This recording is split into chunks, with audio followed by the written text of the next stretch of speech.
کریں تو پھر آسمانوں میں جو بیٹھا اللہ سبحانہ و تعالیٰ ہے وہ آپ سے راضی ہو جائے گا. تو پھر ایسے رشتے آئیں گے تو آپ تصور بھی نہیں کریں گے. اور بالخصوص لڑکوں کو کہتا ہوں علم کے پیچھے بھاگیں. لڑکے دیکھو کالج کے طواف کر رہے ہوتے ہیں. ایک وہ طواف ہوتا ہے جو دل میں محبت لے کر جاتا ہے بندہ مکہ شریف کو. لیکن نوجوان بچے گرلز کالج کے طواف کرتے ہیں. ان کو ٹائم معلوم ہوتا ہے 4:15 سے 4:30. بے چین رہتا گھر میں. والد بولتا ہے ذرا بیٹھو پیر دباؤ. الیکٹرک شاک کیسا مارتے رہتا ہے اس کو, کیونکہ 4:15 وہاں جانا ضروری ہے اس کو. اب وہ طواف وغیرہ کرتے رہتا ہے, زندگی پوری برباد کر رہا ہوتا ہے. آپ یاد رکھیں, آپ ویسٹ انڈیز سے جو ہوتے ہیں نا بل کے کالے کلوٹ, دن میں بھی آپ نظر نہیں آ رہے, لیکن اگر علم ہے, کیریکٹر ہے, ڈیسنسی ہے, دودھ سے نہا کر جو آتے ہیں نا ویسے خوبصورت لڑکیاں آپ کے گھر کے طواف کریں گے. والدین لڑکیوں کو لے کے آئیں گے, میری لڑکی سے شادی کرو, میرے لڑکی سے شادی کرو. کیوں؟ قابل ہے, لیڈر ہے, علم ہے, کیریکٹر ہے, خوف خدا ہے, ساری اچھی چیزیں آپ میں ہیں. ایک رنگ نہیں تو کیا ساری چیزیں اس کے پاس میں ہیں. تو آپ لوگ جو نوجوان لڑکے لڑکیاں ہیں جو اپنی انرجی ہیں, جو اپنا پیشن ہے, یہ انویسٹ آپ لوگ سکل ڈیولپمنٹ میں لگائیں, انشاءاللہ بہت کامیاب ہوں گے. میں ایک عظیم پریم جی کی سٹوری سناتا ہوں بالخصوص مستورات کے لیے. عظیم پریم جی بڑے کامیاب بزنس مین. آپ کی بیوی کو لے کر ایک دعوت میں جاتے ہیں, اور دعوت کہاں سے؟ کنگ کی طرف سے دعوت ہوتی ہے, اور بڑا کنگ, بڑی دعوت, بڑا زبردست ٹریٹمنٹ ہوتا ہے, ریڈ کارپیٹ ٹریٹمنٹ جسے کہتے ہیں. تو جانے کے بعد ہر چیز سونا چاندی سے بنا ہے, یعنی ٹیبل ہے تو چاندی کا ہے, چیئرز ہیں سونے کے, پلیٹس ہیں ڈائمنڈ کے, یعنی جہاں جہاں نظر ڈالیں آپ وہاں سونا چاندی ڈائمنڈ ہی نظر آتا ہے. تو اب واپس ہوتے ہوئے عظیم پریم جی اپنے اہلیہ کی طرف, اپنے بیٹر ہیف, شریک حیات کو انگلش میں کیا بولتے ہیں؟ Better half. اگر شریک حیات بیت اللحم بھی ہے یعنی موٹی بھی ہے تو بیٹر فل نہیں بولنا, بیٹر ہیف ہی بولنا ہے. شریک حیات کو انگلش میں کیا بولتے ہیں؟ Better half. خاوند کو بھی بیٹر ہیف, شریک حیات کو بھی بیٹر ہیف. وہ لوگ کے پاس وقت نہیں ہوتا ہے اتنا کھول کھول کے بولنا.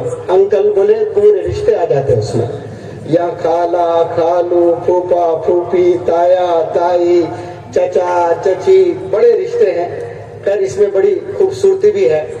تو وہ گھر لوٹتے ہوئے بڑی فخر سے کالر اٹھا کر بیوی کی طرف دیکھتے ہوئے, دیکھا کدھر لے کے گیا آج میں, یعنی ایک ٹانٹنگ طنز کے طور پر, کیسا آپ کا احترام تھا آج, ہر جگہ سونا چاندی.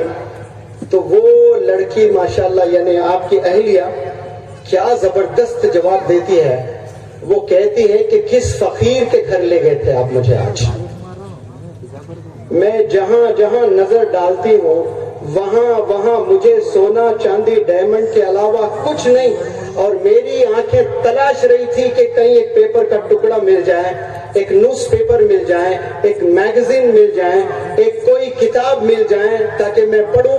ایک کاغذ کا ٹکڑا بھی نہیں مل رہا ہے, اور آپ کہتے ہو کیسے گھر لے گئے ہو؟ فقیر کے گھر لے گئے ہو آپ مجھے.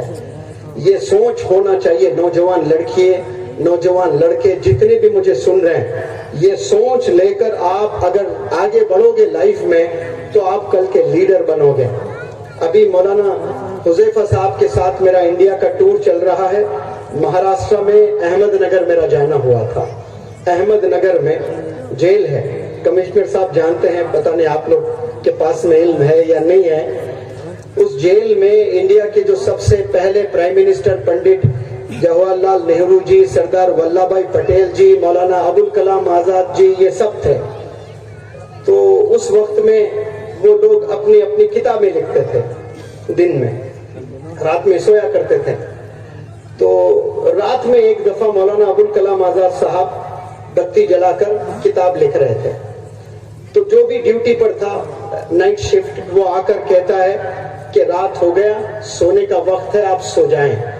تو مولانا ابوالکلام آزاد صاحب کہتے ہیں کہ بس ہو گیا تھوڑی دیر دیں پھر سو جاؤں گا. 2 گھنٹے کے بعد وہ بندہ پھر آتا ہے اور پھر آ کر کہتا ہے کہ بہت رات ہو چکی ہے اب سو جائیں. تو مولانا ابوالکلام آزاد صاحب کہتے ہیں کہ بس تھوڑی دیر میں سو جاتا ہوں. پھر 2 گھنٹے کے بعد آتا ہے تو مولانا ابوالکلام آزاد صاحب لکھ رہے ہوتے ہیں.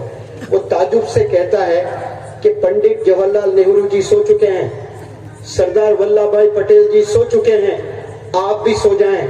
تو جو جواب ہمارے قائد, ہمارے لیڈر, جو ایجوکیشن منسٹر, آپ نے کیا جواب دیا سب لوگ کان کھول کر سنیں اور پیپر میں لکھ کر اپنے بیڈ روم میں لگائیں, روز دیکھیں اسے.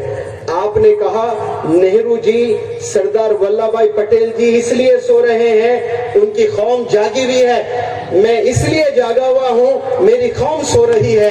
تالی نہیں بجانے والی بات ہے بھائی, افسوس کرنے والی بات ہے. تالی کے لیے نہیں کہہ رہا ہوں میں, کب تالی بجانا بھی نہیں پتا ہے آپ کو. یہ کوئی شان والی بات ہے؟ افسوس کرنے والی بات ہے. میں اس لیے جاگا ہوا ہوں میری قوم سو رہی ہے. تو وہ فکر کیے ہیں کس کی؟ منور زماں کی, آپ کی آنے والے نسلوں کی فکر کیا ہے. ایک کتاب مولانا شاید اچھے سے بتائیں گے, لکھ کر کچھ کہا نا مولانا 30 سال کے بعد کھولنا کتاب کر کے. یہ تو غبار خاطر تو آپ نے جیل میں لکھا تھا, لیکن ایک کتاب لکھا آپ نے 30 سال بعد پڑھے اس کو. کتنی فکر تھی. جس بندے میں فکر ہوتی ہے وہی کامیاب ہوتے ہیں. آج دیکھیں ہماری فکر کب کی ہے, اس زمانے میں کہ ہم سوئے پڑے ہوئے ہیں آج کتابوں سے دور.